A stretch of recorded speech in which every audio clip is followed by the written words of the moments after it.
नमस्कार, मैं दीपक कुमार स्वागत करता हूं आपका अपने यूट्यूब चैनल जीएस विद दीपक पर। और फ्रेंड्स, आज मैं यूपीएससी प्रीलिम्स में पूछे गए क्वेश्चंस का हिस्ट्री का जो पोर्शन है उसको डिकोड करेंगे और देखेंगे उनके सोर्सेज क्या क्या है अगर हम नेक्स्ट प्रीलिम्स की तैयारी करते हैं तो चलिए दोस्तों, बिना देरी के हम स्टार्ट करते हैं।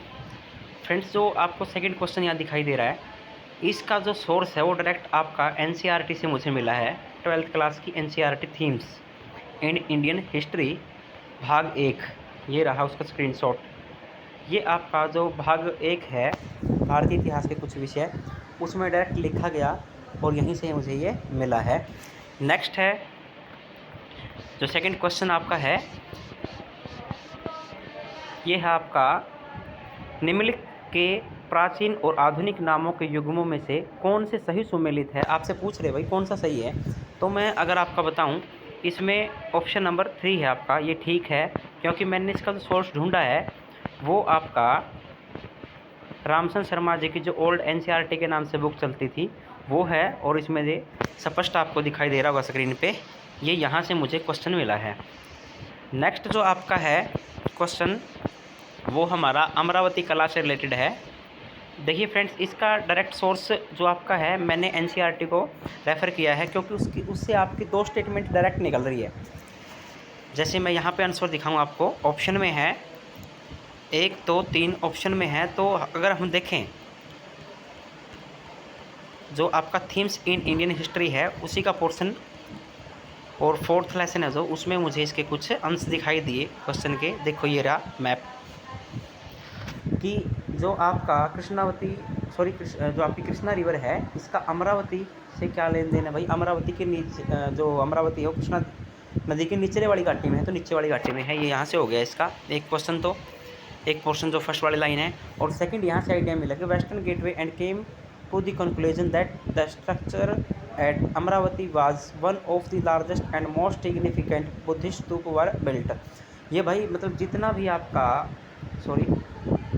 आपका ये यहाँ से आइडिया मिल रहा है, ये कहीं ना कहीं ऐसा आइडिया दे रहा है कि ये उस समय का अपना विशाल स्तूप रहा होगा। अब वो सेकंड वाली स्टेटमेंट में आपको कन्फ्यूजन हो सकती है, बट थर्ड वाली स्टेटमेंट में आपको कोई कन्फ्यूजन नहीं होगी, क्योंकि उन्होंने जो लाइन लिखी है ना कि ये रहा क्वेश्चन हमारा, इन्होंने जो लाइन लिखी है, अमरावती मूर्तिकला शैली का प्रवर्ती दक्षिण भारतीय मूर्तिकला पर क्या प्रभाव पड़ा, या कुछ न कुछ गहरा प्रभाव पड़ा। ये कंप्लीट है भाई, होता ही है जब भी कोई मूर्तिकला शैली होगी तो उसका आसपास के क्षेत्र में प्रभाव होगा, चाहे 1% क्यों ना हो। तो आपके जो 5 क्वेश्चन हैं, इनमें से फर्स्ट का सोर्स ढूंढना थोड़ा मुश्किल है, क्योंकि इसमें जो स्टेटमेंट है वो ये ज्योग्राफी या एनवायरनमेंट से रिलेटेड है, आपको समझ में आना चाहिए। अगर आपको पता है तो हो सकता है मैच कर जाए। और ये ऋग्वेद का नदी सूक्त है, इसमें कोई शक नहीं है कि नदियों के बारे में है, उसका अंश 6th क्लास की एनसीईआरटी में आपका दिया है। ये रहा ऋग्वेद की प्रार्थनाओं में अन्य दूसरी नदियों, खासकर सरस्वती, सिंधु और उसकी सहायक नदियों को उल्लेख, इसमें गंगा और यमुना केवल एक बार उल्लेख हुआ है। अब वो संदर्भ क्या है उसका इसमें मेंशन नहीं किया गया है, बट हाँ मैं कह सकता हूँ कि यहाँ से 3 क्वेश्चन ऐसे हैं जो डायरेक्ट आपके एनसीईआरटी से रेफर हुए हैं या ओल्ड एनसीईआरटी से हुए हैं। और जो आपका 5th क्वेश्चन है, इसका जो लास्ट में आपको दिखाऊंगा भैया कहाँ से मिल सकता है आपको। उपिंदर सिंह जो हमारे राइटर हैं, उनकी एक बुक आती है उपिंदर सिंह जी की, ये रहा, मैंने इसका स्क्रीनशॉट लिया है। ये आपका एंशिएंट हिस्ट्री की जो बुक है उनकी, उससे निकाला गया है कि जो शासक का नाम है यहाँ पे, पांड्यन शासक है, शेर शासक है, उनकी डिटेल्स यहाँ पे दी गई है, डायरेक्ट आपको आंसर मिलेगा। बट अगर मैं स्पेशल हिस्ट्री के लिए बात करूँ तो आपकी एनसीईआरटी से डायरेक्ट 3 क्वेश्चन हिट हो रहे हैं, फिर ओल्ड एनसीईआरटी और न्यू एनसीईआरटी दोनों को मिला करके। नेक्स्ट जो हमारी पोर्शन है 5th क्वेश्चन से आगे, वो हम देखते हैं एक बार। हमारा 6th क्वेश्चन है जो फॉरवर्ड ब्लॉक से रिलेटेड है और सुभाष चंद्र बोस जी से रिलेटेड है। इसका जो मुझे सोर्स मिला है वो आपकी ये एनसीईआरटी जो ओल्ड दिखती थी, या फिर जो विपिन चंद्रा जी की हिस्ट्री की बुक है मॉडर्न इंडिया के ऊपर, वहाँ से दिया गया है। ये थर्ड वाली स्टेटमेंट अगर पढ़ोगे या 4th वाली स्टेटमेंट आप पढ़ोगे तो यहाँ से थोड़ा रिलेट कर पाओगे।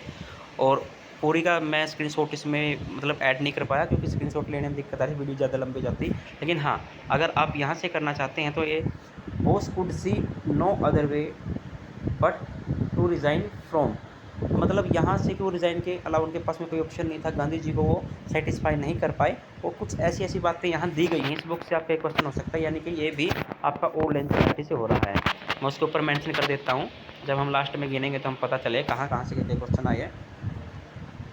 ये एनसीईआरटी है, बट कैसी है, ये ओल्ड है। नेक्स्ट हमारा जो क्वेश्चन है, ये क्वेश्चन आपका 7वां जो क्वेश्चन है, ये आपका डायरेक्ट एनसीईआरटी से आया है। Themes in Indian history part 3, या भारतीय इतिहास के कुछ विषय पार्ट 3। इसका मैं आपको डायरेक्ट दिखा देता हूँ। हमारा सोर्स ये रहा, ये एनसीईआरटी का स्क्रीनशॉट है। यहाँ लिखा है, British were unwilling to tolerate the power of the taluqdar immediately after the annexation the taluqdar were disarmed and their fort destroyed. ये फर्स्ट स्टेटमेंट में दिया ही गया है। अगर आप इस लेसन को यहाँ से रीड करते हैं तो आपको पता चलेगा कि उनसे ज़मीनें वगैरह भी ले ली गई थी, उनकी पावर नहीं छोड़ी गई थी। ये ताल्लुकदारों के ऊपर पूरा डिस्कशन किया गया आपके एनसीईआरटी में। तो इसका सेकंड सोर्स यहाँ हो सकता है। इसका मतलब हमारे पास जो ये क्वेश्चन है ताल्लुकदार वाला, इसका भी हमारे पास में फर्स्ट सोर्स है एनसीईआरटी। अब नेक्स्ट देखते हैं हम मॉन्टेग्यू चेम्सफोर्ड रिपोर्ट। फ्रेंड्स, इसका मैं आपको बताऊं तो वही एनसीईआरटी जो ओल्ड है, वही इसका भी सोर्स है। वहाँ से आपको ये चीज़ें मिल जाएगी, क्योंकि अगर आपने मॉन्टेग्यू चेम्सफोर्ड रिपोर्ट थोड़ी सी भी पढ़ी है, मतलब उसके बारे में पढ़ा है, तो पता चल जाएगा भाई निर्वाचक मंडल का है, साथ में उद्देश्य क्या है, राष्ट्रवाद का प्रतिरोध करना, अंग्रेजों का उद्देश्य तो यही होगा, और वंचित वर्ग इसके लिए एकजुट हुए नहीं थे।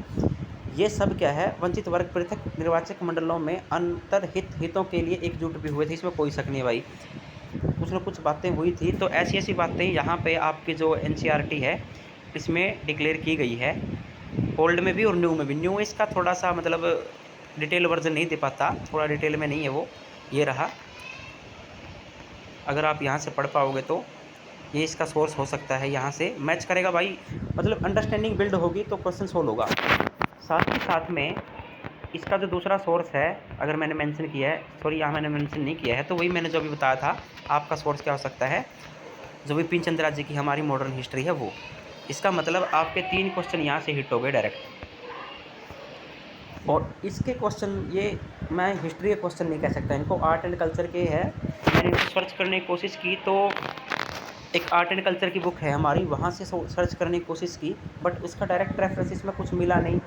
और मैं कोई इतनी मोटी बुक आपको मतलब रिकमेंड नहीं करूँगा भाई। अगर आप वो पढ़ना चाहते हो कि आर्ट एंड कल्चर जो नितिन सिंघानिया सबकी आती है वो पढ़िए, आप पढ़ सकते हैं, मुझे कोई एतराज़ नहीं है। बट हाँ, ये जो क्वेश्चन है, ये वाला क्वेश्चन होगा आपका उपिंदर सिंह जी से, उपिंदर सिंह जी की बुक है उससे। और ये वाला क्वेश्चन होगा आपका आर्ट एंड कल्चर जो बुक है उससे। बट हाँ, मैं यही कहूँगा भाई, ना ही करो तो अच्छा है। इन 2 क्वेश्चन इस ऐसे मतलब मान के चलिए, 1 या 2 क्वेश्चनों के चक्कर में पूरी इतनी मोटी बुक पढ़ो। इससे अच्छा जो आपके सोर्सेज हैं उनको मल्टीपल टाइम रिवाइज करो। आपके एनसीईआरटी है और ओल्ड एनसीईआरटी, उनसे आपके क्वेश्चन निकलेंगे, डंडे से निकलेंगे भाई।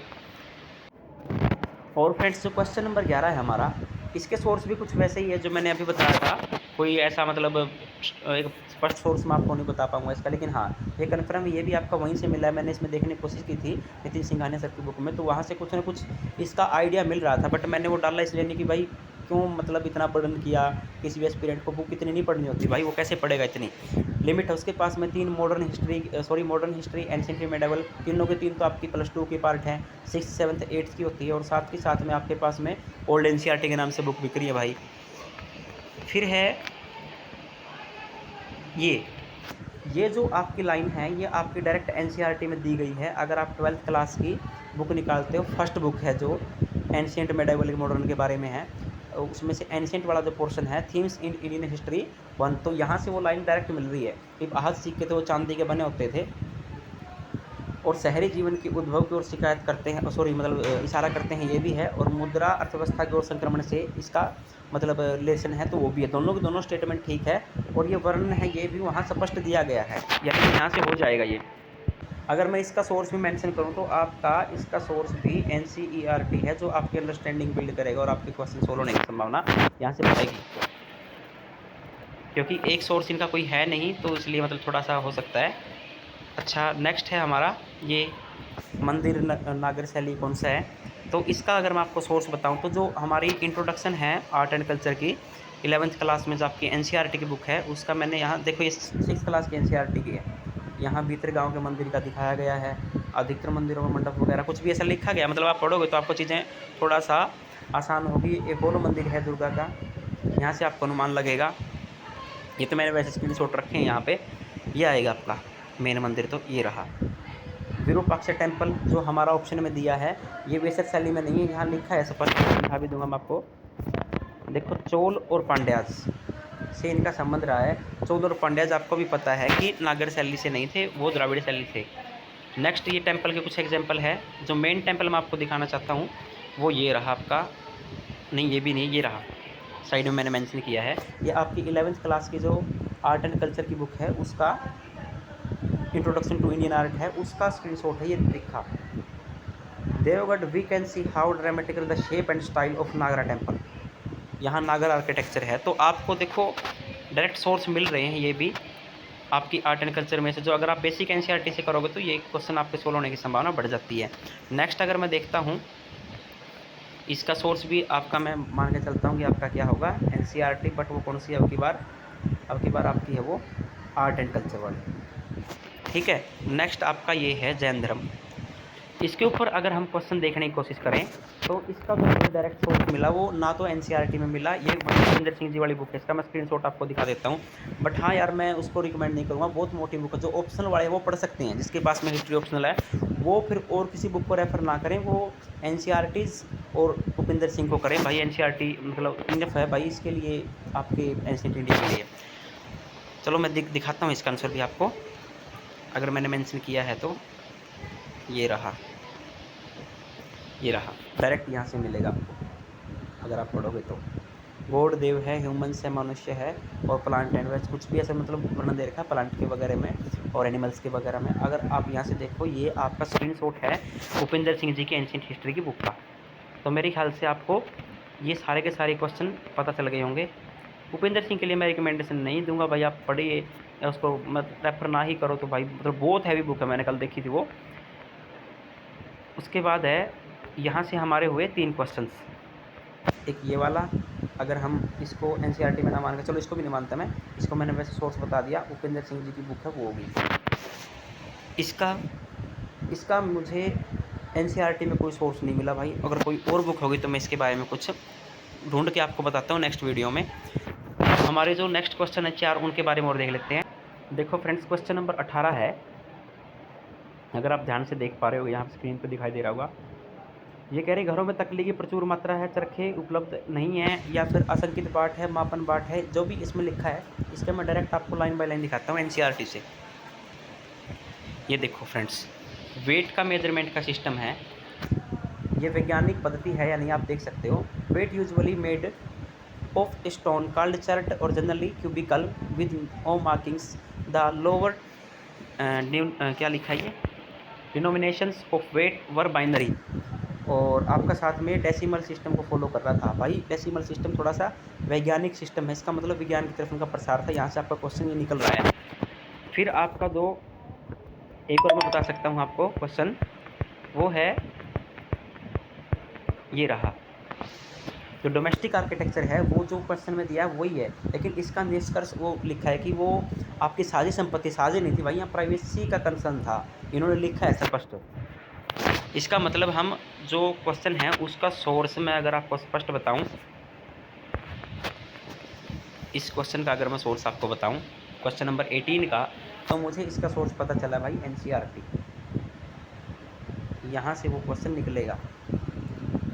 अब देखो आप कह रहे हो कि वीडियो बनाना आसान है, एग्ज़ाम का प्रेशर, वो सब है भाई, मैंने भी मतलब अब की बार एचएस का दिया था और जो भी स्कोर है वो आपको फिर बताता हूँ। लेकिन हाँ इसमें कोई नहीं कि होता है भाई सबके साथ में, एग्ज़ाम का प्रेशर अलग चीज़ है, बट अगर बेसिक सोर्सेज हमने पढ़े हैं तो करने की संभावना बढ़ जाती है भाई।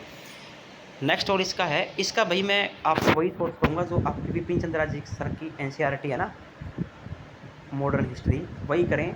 उसमें बारदौली का डायरेक्ट मेंशन है, एक आंदोलन का डायरेक्ट मेंशन है जैसे, और इन जो स्टेटमेंट्स हैं इनके ऊपर भी आपका कुछ न कुछ आपको देखने को मिल जाएगा। अगर मैंने मेंशन किया होगा तो दिखा देता हूँ आपको। ये रहा बारदौली मूवमेंट, जो इन दी प्रोटेस्ट पॉलिटिकल मूवमेंट, ये आपको अगर इसको पूरा पढ़ेंगे ना इस बुक में तो आपको स्टेटमेंट धीरे धीरे समझ में आएंगे और आपको एक क्वेश्चन भी हो जाएगा। और ये मैंने घराना सिस्टम की आपकी जो इमेज है वो निकाली है। ये जयपुर है, कुछ भी ऐसे मतलब घरानाज हैं, किराना घराना है, पटियाला घराना है, ऐसे इनके जो पूछे गए हैं हमारे यहाँ क्वेश्चन कि पंडित मंसूर कहाँ से थे, किस घराने से थे। भाई ये बुक मैं आपको रिकमेंड नहीं करूँगा क्योंकि इसमें थोड़ा सा हैवी मेटल है। हाँ, अगर आपके पास में टाइम है आप पढ़ सकते हो, पढ़ो भाई शौक से, क्योंकि यहाँ से भी 3-4 क्वेश्चन मैच हो रहे हैं। फिर भी अगर मैं बेसिक एनसीईआरटी से जाऊँ तो आपके देखते हैं कितने क्वेश्चन हुए हैं।